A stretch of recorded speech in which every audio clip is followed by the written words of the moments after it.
প্রধান উপদেষ্টা ডক্টর মোহাম্মদ ইউনূস বলেছেন, সারা বাংলাদেশ জুড়ে আয়নাঘর আছে, যার সংখ্যাও নিরূপণ করা যায়নি। এরকম ইন্টারোগেশন সেল, টর্চার সেল সারা বাংলাদেশ জুড়ে আছে, সেগুলো আজকে শুনলাম। 12 ফেব্রুয়ারি দেশি বিদেশি গণমাধ্যম কর্মী ও ভুক্তভোগীদের নিয়ে আয়নাঘর পরিদর্শন শেষে কথা বলেন তিনি। এর আগে 6 ফেব্রুয়ারি উপদেষ্টা পরিষদের বৈঠকে প্রধান উপদেষ্টার আয়নাঘর পরিদর্শনের সিদ্ধান্ত গৃহীত হয়।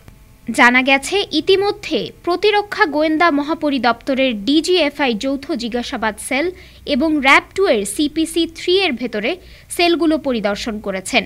এ বিষয়ে ডক্টর মোহাম্মদ ইউনূস বলেন, আমার ধারণা ছিল এখানে আয়নাঘর বলতে যে কয়েকটা আছে তাই, কিন্তু এখন শুনলাম আয়নাঘরের ভার্সন সারা দেশ জুড়ে আছে। কেউ বলছে 700, কেউ বলছে 800, সংখ্যাও নিরূপণ করা যায়নি।